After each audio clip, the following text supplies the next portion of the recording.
জাহান্নাম চিল্লায়া বলবে আল্লাহ বেনামাজি কই, বেপরদাওয়ালা গুনাহগারেরা কই, আমার পেটের মধ্যে দাও, আমার পেটে বড় ক্ষুধা। আল্লাহ বলবে জাহান্নাম একটু অপেক্ষা কর, আমি বিচারটা শেষ করে নেই, তারপরে তোর খোরাক আমি দিতেছি। নবী বলেন জাহান্নাম থামে না, তখন আল্লাহ অর্ডার দিবেন, এই ফেরেশতারা জাহান্নামের গলার মধ্যে ৭০,০০০ শিকল লাগাইয়া বাঁধো, এক একটা শিকলের গোড়ায় ৭০,০০০ ফেরেশতা ধর, ধইরা ভালো কইরা পেছন দিকে টাইলা রাখ, ও যেন আমার আদালতের দিকে আসতে না পারে। যদি আমার আদালতের দিকে আগায় আমি তো আর বিচার করতে পারবো না। জাহান্নামের আগুন এই মানুষগুলোকে পেটের মধ্যে নিয়ে নিবে। আল্লাহর অর্ডারে ফেরেশতারা জাহান্নামের গলায় শিকল লাগাইয়া ৭০,০০০ করে এক একটা শিকলের গোড়ায় জাহান্নামের ধরবে, ধইরা রাখতে পারবে না। এত চিল্লানি দিয়া বলবে আল্লাহ বেনামাজি গুনাহগার আমার খোরাকগুলো দাও, ক্ষুধা। আল্লাহ পাক নবী বলেন আল্লাহর ফেরেশতারা যখন ধরে রাখতে পারবে না, তখন আমি মুহাম্মদের অন্তরে বড় মায়া, আমি সাথে সাথে সিজদায় পড়ে বলবো আল্লাহ জাহান্নামের ফিরাও, আমার উম্মত মনে হয় ধইরা ফালাইবে, ফিরাও, আমার উম্মত যেন জাহান্নামের আগুনে না যায়। আমার উম্মত যদি জাহান্নামে যায় আমি জান্নাতে যাব না। তখন আল্লাহ বলবে নবী আপনি মাথা উঠাইয়া দেন, কাঁদিয়েন না, আপনার কান্না আমি সহ্য করতে পারি না, আমি মাথা উঠাইয়া দিব। আল্লাহ পাক দেখে জাহান্নাম এখনো দাঁড়ায় না, শিকলেও ধরে রাখতে পারে না। তখন আল্লাহ আমার সান্ত্বনার জন্য একটু কুদরতি হাতের পানি ফেরেশতারে দিয়া বলবে জাহান্নামের গায়ে ছিটায়া দাও।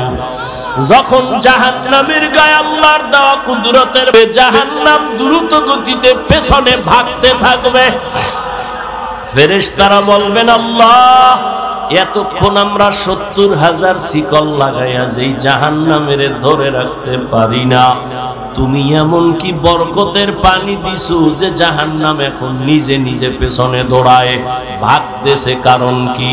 এটা কি জমজমের বরকতি পানি?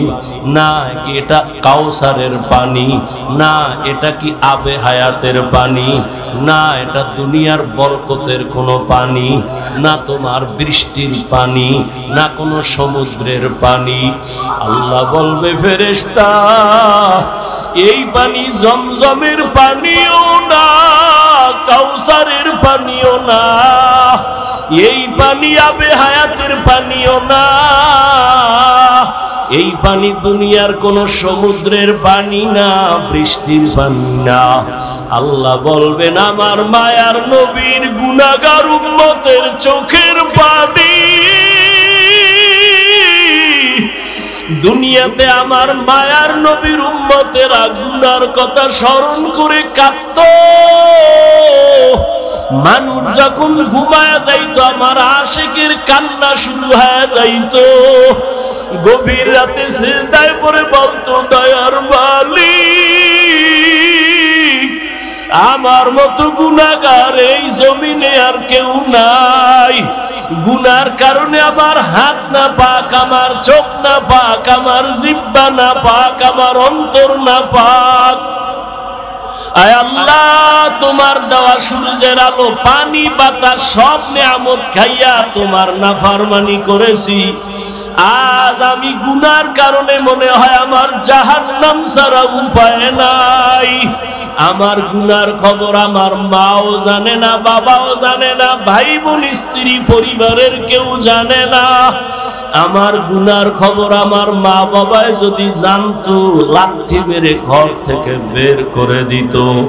আমার গুনার খবর যদি আমার স্ত্রী জানতো আমাকে স্বামী বইলে গ্রহণ করতো না।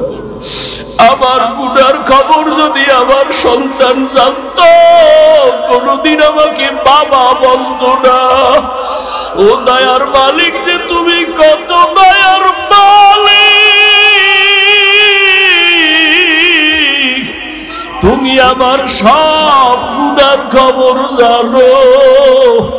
ও আল্লাহ, এ যুবকের আমার মাওলারে ডাক দে, দুই ফোঁটা চোখের পানি ছাড়, আর গুনার কত স্মরণ করে ক্ষমা চাও। আর আল্লাহরে বলো, আমার মাওলা যে কেমন দয়ার মাওলা। ওরে দরওয়াজা জানালা বন্ধ করে মোবাইলের দ্বারা যে গুনাহ করেছ, ওই দরওয়াজা জানালার ভেতরের গুনার খবর মাও জানে না, বাবাও জানে না। ওরে আমার মাওলারে ফাঁকি দিতে পারো নাই রে বাবা। আরে তোমার গুনার খবর যদি মা জানতো, ঘর থেকে বের করে দিত। কিন্তু আমার মাওলা যে কেমন দয়ার মালিক, গুনাহ করছি দেখছে, এরপরও ঘরের থেকে বের করে দেয় নাই, সম্মানের চেয়ার থেকে ফালাইয়া দেয় নাই। ও আল্লাহর বান্দারা, আজকে বাড়ি পাইছো, গাড়ি পাইছো, সন্তান, বিবি, পরিবার, ক্ষমতা সবই পাইলা, কিন্তু আজকে যেইগুলি পাইয়া পাগল, চিন্তা করে দেখছো এগুলি কিছুই তোমার আমার আপন না। ওরে আজরাইল আইসা যখন রূহ দইরা টান মারবে, ওরে তোমার আপন মা বাবা তোমারে ফেলে দিবে, আর ঘরে ঢুকাইবে না। সাদা কাপড়ের প্যাকেট বানাইয়া কবরের দেশে পাঠাইয়া দিবে। এতদিন যে মা বাবার জন্য এত পাগল হইলাম, কেউ আমার সাথে যাবে না। আমি আস্তে আস্তে দেখি আমার বন্ধু নাই, আমার পাশের লোকগুলো সব আলাদা হয়ে গেল।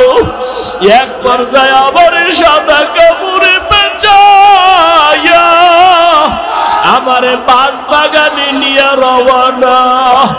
ওই কবরে অন্ধকার ঘর, বাতি নাই, কোনো সাথী নাই। ওই কবরে পাড়াইয়া পাড়াইয়া মাটি দিয়া সবাই চলে গেল, আমি এখন একা। আমার ডানে মাটি, বামে মাটি, সামনে পেছনে, উপরে নিচে মাটি। কই আমার বাড়ি, কই আমার গাড়ি, কই আমার সন্তান, কই আমার মা বাবা, কই আমার ক্ষমতার চেয়ার, কই আমার সম্মান। এখন এই অন্ধকার কবরে দুইজন ফেরেশতা চলে আসবে প্রশ্ন করার জন্য। রবের পরিচয় দাও, ধর্মের পরিচয় দাও, রহমতের নবীর পরিচয় দাও।